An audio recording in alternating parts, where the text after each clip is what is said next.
Menteri Pariwisata Widianti menyindir Gubernur Jabar yaitu Pak Deddy Mulyadi terkait pembongkaran tempat wisata di Puncak Bogor. Ia mengatakan pembongkaran ini tidak boleh sebenarnya dilakukan secara sepihak. Atas dasar itu Widianti mengaku prihatin dengan penyegelan dan pembongkaran sejumlah objek wisata di kawasan Puncak. Yuk kita saksikan video selanjutnya.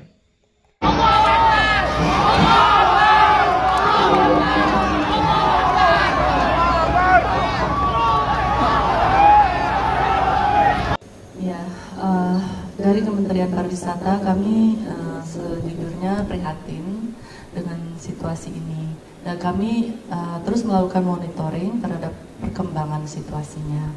Nah, tapi tentunya kami selalu menghimbau bahwa pelaku usaha wajib memastikan legalitas usaha mereka masing-masing. Menurut pandangan kami, pembongkaran ini tidak boleh sebenarnya dilakukan secara sepihak, terlebih jika legalitas suatu usaha sudah diurus dengan sah. Pembongkaran sepihak bisa menjadi sebuah presiden buruk bagi iklim investasi atau berusaha di Indonesia. Namun, kami juga menghimbau destinasi wisata untuk selalu mematuhi aturan yang berlaku dan memenuhi semua perizinan dasar yang diwajibkan, seperti persetujuan kesesuaian kegiatan pemanfaatan ruang, persetujuan lingkungan, dan persetujuan bangunan gedung. Nah, sektor pariwisata harus tetap memperhatikan aspek keberlanjutan kelestarian alam, termasuk hal pengelolaan kawasan wisata. Hal ini sesuai dengan Permen Parekraf nomor 9 tahun 2021 yang telah diisu tentang pedoman destinasi pariwisata berkelanjutan.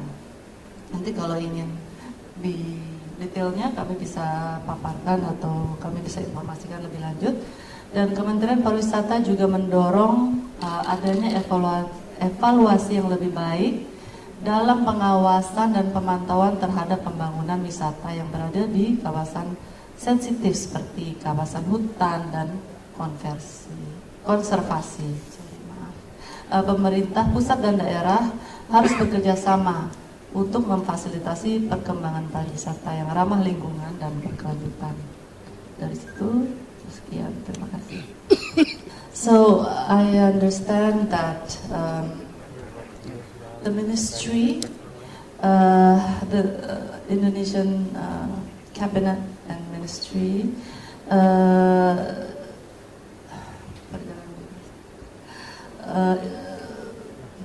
ya itu dari Deputi Promosi nanti bisa menjelaskan kampanye programnya seperti apa saja, karena tentu Jakarta itu destinasi yang cukup indah juga, jadi supaya beda gitu, kita ingin mempromosikan Jakarta supaya wisatawan dari luar daerah yang terdekat bisa datang karena kami memiliki banyak destinasi seperti museum-museum, galeri, bisa berbelanja, dan restoran juga luar biasa banyaknya.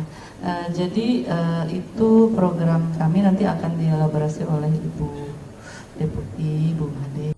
Sebentar lagi mau jalan ke puncak untuk menanam pohon di areal wisata yang kemarin sempat dibongkar. Hibis itu namanya. Saya lupa itu nama yang sebenarnya apalah ya. Pokoknya itu. Kemudian kenapa dibongkar? Tata nilai keindahannya hilang, ekosistem tehnya hilang, air jatuh ke beton, turun ke sungai, banjir di Cisarua, banjir di Bekasi, banjir di kota Bekasi. Nah, gini deh, ini sawah nih indah nih. Indonesia ini punya modal kepariwisataan yang sangat luar biasa. Satu, punya alam yang sangat indah. Punya gunung yang menjulang, punya hutan yang menghijau, punya laut yang membiru dengan ombaknya yang sangat dahsyat dan indah, punya aliran sungai yang berkelok. Problemnya apa? Gunungnya gundul, sungainya menyempit, keruh, penuh dengan sampah, kemudian lautnya, pantainya tidak tertata, banyak bangunan, kemudian kotor. Nah, caranya gimana? gunungnya harus hijau kembali, lautnya harus bersih indah tertata, kelok sungainya harus terjaga, sampah-sampahnya tidak boleh ada, pariwisata pasti berkembang, taruhan saya.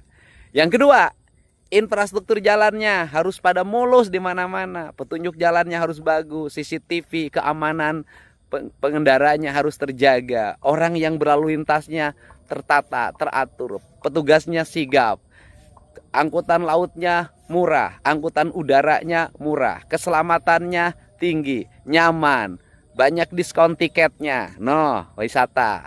Yang ketiga, masyarakatnya ramah, menjaga budayanya, menjaga tradisinya, tidak berbohong, tidak menaikkan tarif angkutan, tidak menaikkan tarif beca, tidak menaikkan tarif andong, tidak menaikkan tarif ojek, tidak menaikkan tarif Grab, tidak menaikkan tarif taksi terhadap wisatawan, tidak menaikkan tarif makanan kepada wisatawan. Nah, kejujuran para pelaku usaha di bidang transportasi, di bidang makanan, di bidang fashion, yang jualan kaos, jualan baju, souvenir semuanya sesuai dengan harga yang sebenarnya, nggak boleh ditambah-tambahin. Kemudian yang berikutnya apa lagi? Keamanan negaranya harus aman, bebas dari konflik, tidak boleh jalannya macet karena orang terus-terusan menggunakan jalan untuk menyampaikan berbagai pikiran dan gagasan dalam setiap hari. Kemudian tidak ada perkelahian antar geng, antar kampung, antar kabupaten, antar suku, nggak boleh. Harus tertib negaranya, harus nyaman negaranya, tidak boleh ada pemalakan, tidak boleh ada premanisme, harus bersih. Kemudian yang berikutnya adalah apalagi? Jaringan internetnya terkoneksi, telekomunikasinya terkoneksi, sinyalnya selalu menyala. Nah, kemudian yang berikutnya apalagi? Pemerintahnya ramah terhadap negara-negara lain, bercerita tentang bagaimana keadaan negaranya, bercerita tentang sejarahnya, bercerita tentang bagaimana masa depan negaranya. Nah, kemudian orang tertarik datang ke Indonesia. Jadi itu cara bagaimana kita meningkatkan kepariwisataan, sehingga kita tidak menjadi pariwisata pemain lokalan. Apa pemain lokalan? Hanya ngandelin anak sekolah dari studi tour. Nggak akan maju negara ini. Buat apa? Karena devisanya nggak akan masuk. Kita berharap devisa negara itu lahir dari kepariwisataan, yaitu duit luar negeri masuk ke kita. Bukan duit kita terus lari ke luar negeri. Caranya bagaimana? Perjalanan tiket Jakarta-Bali harus lebih murah dibanding Jakarta-Singapura. Perjalanan tiket Jakarta-Labuan Bajo harus lebih murah dibanding Jakarta-Malaysia. Nah, Jakarta-Thailand. Jadi perjalanan domestik kita harus lebih murah dibanding dengan perjalanan tiket ke luar negeri. Itu caranya. Kalau itu terjadi, maka orang luar negeri datang ke kita. Tapi kalau sebaliknya, perjalanan luar negeri lebih murah, pada kabur ke luar negeri. Harus apa yang dilakukan? Membangun branding bangsa. Bagaimana membangun branding bangsa? Kita harus percaya, yakin pada keberadaban bangsa kita. Jos, maju wisata Indonesia, lemur diurus, kota ditata, Jawa Barat istimewa.